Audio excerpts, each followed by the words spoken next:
विदित बुद्ध अवतार। बुद्ध अवतार हैं, लेकिन वेद की निंदा होने के कारण बौद्ध धर्म को हमने स्वीकार नहीं किया, देश से बाहर निकाल दिया। एक समय वो आया था जब सारा देश बौद्ध बन गया था, कुछ गिने चुने लोग ही सनातन धर्मी थे।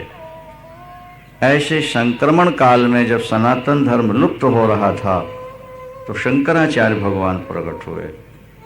उन्होंने बौद्ध मत को पढ़ा और अपने शास्त्रों को, वो तो शंकर ही थे, और फिर उनको चुनौती दी कि शास्त्रार्थ करो। अब आजकल तो शास्त्रार्थ की पद्धति खत्म हो गई ना। पहले तो जैसे क्रिकेट और हॉकी, ये भी तो शास्त्रार्थ ही है एक तरह का। आपस में खेलो, फ्री स्टाइल कुश्ती, आपस में लड़ो, जो नीचे गिर गया वो हार गया और जो नहीं गिरा वो जीत गया। जिसके ज्यादा रन बन गए वो जीत गया, जिसके कम रह गए हार गए। तो पहले शास्त्रार्थ चलते थे कि शास्त्रों पर वाद विवाद करो, जो जीत गया उसका धर्म स्वीकार करना पड़ता था, जो हार जाता था वो अपने अपने सिद्धांत को छोड़ देता। अब वो परंपरा लुप्त हो गई। शंकराचार्य जी ने चारों दिशाओं में 4 गद्दियां इसीलिए बनवाई थी। शंकराचार्यों को इसीलिए वहां बैठाला था कि विदेश से आने वाला कोई भी धर्म, कोई भी विद्वान पहले इनको पराजित करे, तब वो अपने सिद्धांत को भारतवर्ष में फैलाएगा। और अगर ये पराजित नहीं होते हैं तो वो धर्म, लेकिन अब सेकुलर स्टेट है, धर्मनिरपेक्ष सरकार है, इसलिए जो आए जैसा सिद्धांत चाहे फैलाता रहता है। तो वेदों की मर्यादा वही धर्म है। उस धर्म की स्थापना के लिए भगवान का अवतरण होता है। धर्म संस्थापनार्थाय वेदो खिलो धर्म मूलम। धर्म शास्त्र ने निर्णय दे दिया समस्त धर्मों का मूल क्या है, बोले वेद। अंतिम प्रमाण है वेद। वेद के अनुसार जो कहा जाए वो ठीक है, लेकिन वेद के विरुद्ध अगर कोई बात है तो वो सनातन धर्मियों के लिए मान्य नहीं। और जब वेदों की अवहेलना होने लगती है, वेद सिद्धांतों का मजाक उड़ाया जाने लगता है, तो फिर भगवान अवतार लेते हैं और अवतार लेकर के क्या उन दुष्टों का संहार करते हैं जो वेद का मजाक उड़ाते हैं, जो धर्म का उपहास करते हैं, और फिर धर्म की स्थापना करते हैं। लेकिन उसके बाद भी भगवान अगले श्लोक में कहते हैं, 9वें श्लोक में, कि मेरा जन्म और मेरा कर्म ये दोनों दिव्य है। सामान्य जीव की तरह मैं पैदा नहीं होता अर्जुन, मैं प्रकट होता हूँ।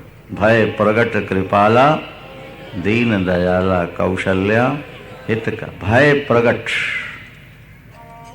मेरा जन्म सामान्य बच्चे की तरह मलमूत्र में लिपटा हुआ नहीं होता, मैं तो प्रकट होता हूँ। भगवान कौशल्या माँ के सामने चतुर्भुज रूप में प्रकट हुए। भगवान कृष्ण भी जेल में तमद भूतम बालक मम बुजे क्षणम चतुर्भुजम शंख गदायुधायुधम, भागवतकार लिखते हैं। भगवान कृष्ण जब प्रकट हुए चतुर्भुज शंख चक्र गदा पद्म धारण के प्रकट, पैदा नहीं,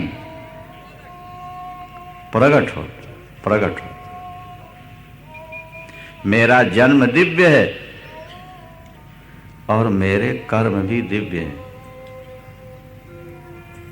कर्म तो ठाकुर भी करते हैं, हम आप भी करते हैं, लेकिन ठाकुर जो कर्म करते हैं उसमें उनका कोई स्वार्थ नहीं होता, वहां फल की कोई इच्छा नहीं होती, इसीलिए वो कर्म भी दिव्य हैं।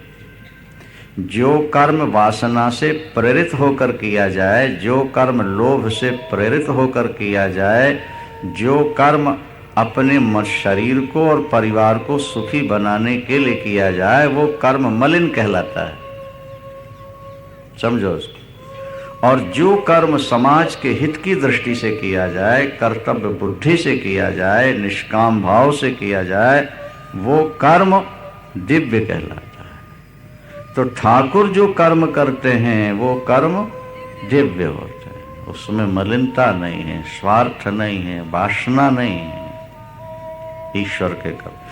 इसलिए मजे की बात ये देखो ना आप कि ठाकुर ने परिवार बढ़ाया तो सबसे ज्यादा बढ़ा दिया, और जब संहार हुआ तो एक साथ सबका संहार हो गया, और ज्यादा परिवार हुआ तो कोई खुशी नहीं थी, और पूरा का पूरा परिवार करोड़ों की संख्या में था, नष्ट हुआ तो ठाकुर के मन में कोई पीड़ा नहीं थी, मुस्कुरा रहे थे पीपल पेड़ के नीचे बैठकर।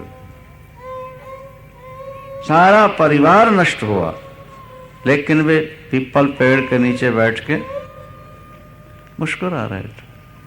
बहेलिया ने मृग की आंख समझकर बाण मारा जो पैर में लगा, क्योंकि पैर में पद्म का चिन्ह था,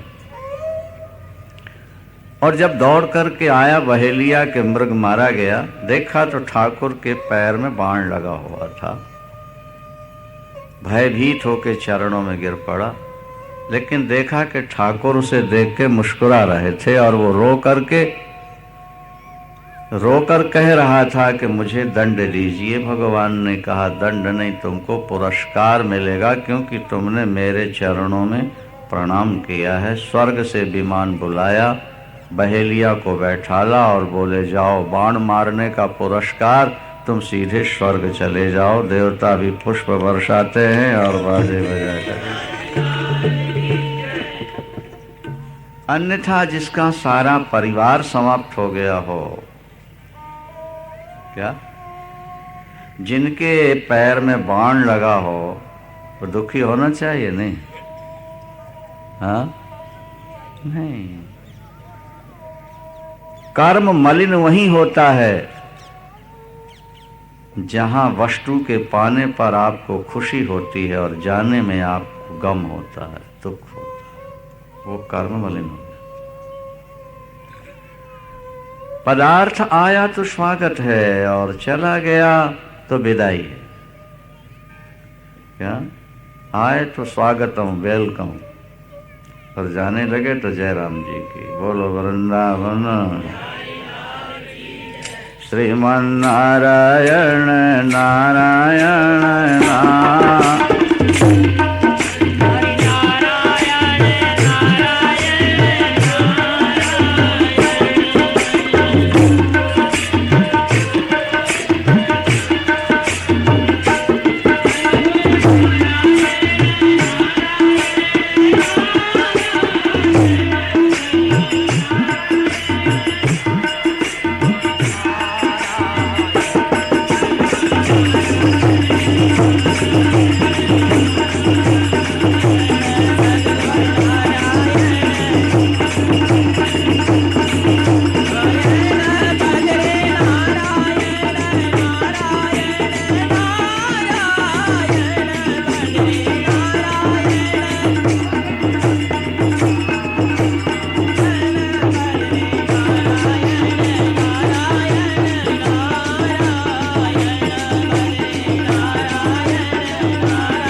बांके बिहारी भगवान का